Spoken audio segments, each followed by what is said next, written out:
Hey everyone, and welcome back to my channel. I want to start this video off by asking a question. Why is this man, Gil Hodges, still not in the Hall of Fame? I wanted to do a recap today of my Gil Hodges collection. I have done a video on this before in the past. It was a little over 4 years ago. So those of you who are new to my channel may not have had the opportunity to see it. For those of you who have, I apologize if I'm showing a bunch of cards you've already seen before. But I just felt it was time to get back into the vintage and do a player collection video. And I think there's no one more worthy than Gil Hodges. So as I pull up this 1950 Bowman Gil Hodges, I'll talk just a little bit about some of his accomplishments. Some consider him to be one of the best first basemen of the 1950s. Really good defender. Some even say the best defender of the 1950s at first base. He was an 8-time All-Star. 273 lifetime batting average, 370 home runs, and just under 1,300 RBIs. He won 3 Gold Gloves, and the Gold Glove was not awarded until 1957. Otherwise, he might have had more than 10 because he was just that good a defender. He had a 43.9 career WAR. He never led the league in any individual category, never won an MVP. And that may be something that holds him back. But I just wanted to showcase his cards today. This one here, this 50 Bowman, is the first one I'm going to show you. I have his 49 rookie in a near mint 7. It's unfortunately at the bank in a safe deposit box, so I don't have that to show. But I do have all the rest of his cards that I have in my collection. There's a few that I'm missing, but I have a pretty good run, as I hope you'll see. This 51 Bowman right there, very similar image to the 50, just kind of larger. I kind of like it a little bit better than the 50. 50 is a little bit smaller, but a little bit clearer image on that. And then he's got his name in there as well. Nice, excellent mint 6 grade on that. The first Topps card for him was this 51 Topps Redback. This one presents very well for a 4. I think there might have a surface crease somewhere in there, but not to the naked eye. So I was really excited to get this one. This was a new one compared to when I last showed my video 4 years ago. Without a doubt, my favorite Topps Gil Hodges card is this 52. I can imagine as a kid ripping open packs of cards in 52. If I was a Brooklyn Dodgers fan, this would be one that I would truly covet. A really cool shot of him with the in front of that, I don't know if you call it like a peach or maybe even a pinkish background. Just a really cool card in such a young image of Gil. He came into the league in 1943. So obviously you do the math, 43, we're in the middle of World War II. He was a college kid out of St. Joseph College in Indiana. A baseball player there, got signed, and the Dodgers actually brought him up for one game in 43. Played third base, was 3 plate appearances, struck out twice, walked, and stole a base. And that was the extent of his first year in the big leagues.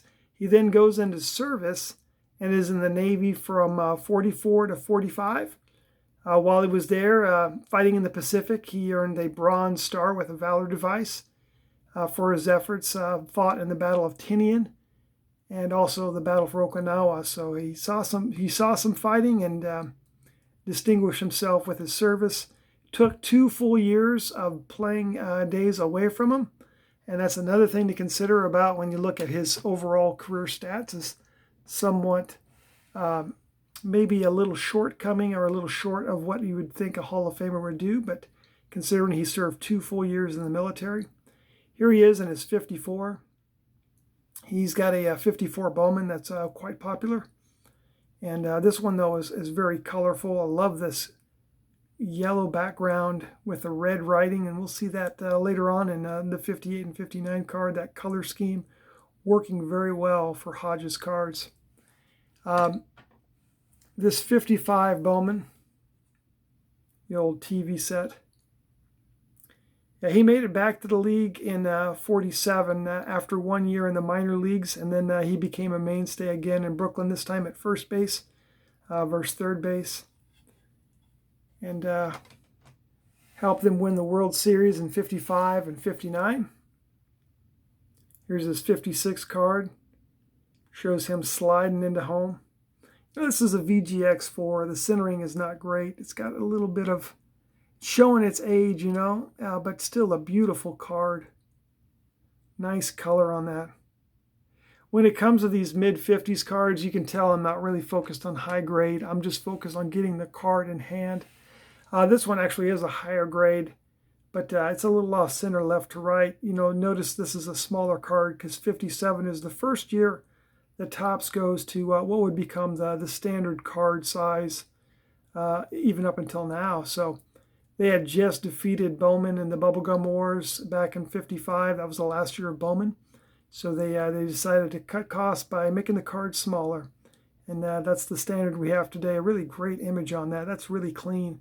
Sometimes those 57s can look a little dingy, if you will, with that color photography. But that one is a very sharp card. Very sharp. Another 57 that I love, this Dodgers Sluggers here. You look at, you got, was it Carl Furillo, Gil Hodges, Roy Campanella, Duke Snider. So a couple Hall of Famers in there with Gil. I think Furillo wasn't even referred to as the reading rifle because he had a rifle arm.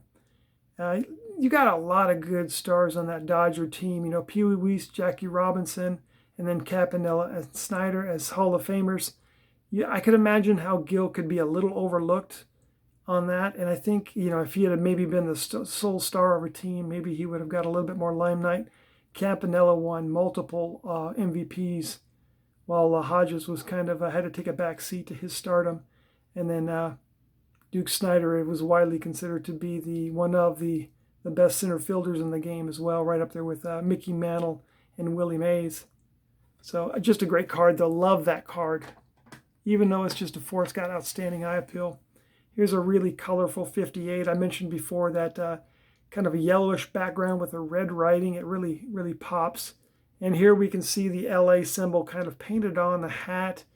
They had moved from Brooklyn to Los Angeles, and now they're the LA Dodgers. And they hadn't quite come up with what the uniform was going to look like. So this is a picture of him back in Brooklyn, and they just painted it on the LA. And then here in the 59 card, you can see they finally have an LA cap on them. And I think, is that the Coliseum in the background? I'm assuming that's where they played their games when they first moved to LA before they built Dodger Stadium. But shows them that they were first base, kind of the guns blazing there, but a really clean. I've had this card for a while. This Gil Hodges in the 6, same color scheme as 54 and 58, yellow with red writing. Moving on to the 60s, Gil really kind of went downhill in the 1960s. Age caught up with him, and he kind of, you know, he definitely wasn't to his normal form, but he was a sharp 1960 card. Here's a card that commemorates his heroics, how do you say that? His outstanding play, let's say that, in the 1959 World Series. Against the White Sox, he hit a homer in Game 4. That was a deciding factor. He batted, I think, 392 in that series. Had just a great series. It was kind of the last hurrah before the decline of the stardom. And as he finishes out his career in the early 60s, here's a post serial from 61.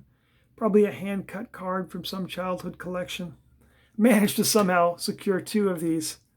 I didn't intend to buy 2 of them, but I have 2 of them. They're both authentic as well, and both pretty cool cards though. I like those post hand cuts. There's a story behind each and every one of those. You know, coming from some kid's collection, hand cut from a cereal box. 1961 Topps, a really clean copy of this, really clean. You can see that he's also a catcher now because he's probably a day-to-day first baseman / catcher. I think he actually. He did some catching before in the past as well. Here it is in 1962. He's now a member of the Mets. Shows him as a first baseman solely, and kind of, you can see the age of him, right? He's not aging very well. He was a known chain smoker and didn't do much for his health. And plus, you know, anybody that did 2 years fighting the Pacific, that'll make an old man out of you in itself. So a 63, his last playing years, and it shows him against with his old teammate Duke Snider there in the Mets uniform.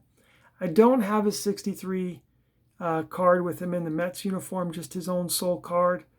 Probably need to pick that up. Probably needed to pick that up for a couple years now, and just has kind of gotten away from me. 1963, I think, is the first year he starts his managerial career. So now we're seeing a couple manager cards. He's got his first managerial card is 64, but this one's 65. Sharp card. Love that 65 design.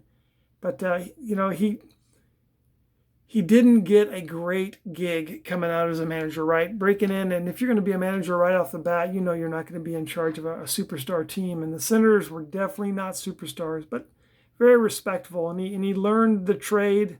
Here he is in 67, his last year coaching for the Senators before he would ultimately go on to coach the New York Mets. I have one more card to show, but we all know the famous 69 Mets led by Gil Hodges had that great run at the end of the year to win the pennant and go on and upset, was it Baltimore in the World Series, and just wow, a magical staff there. You've got Jerry Koosman, Tom Seaver, and then a young Nolan Ryan that came up big in that series. And Gil Hodges was the manager of them.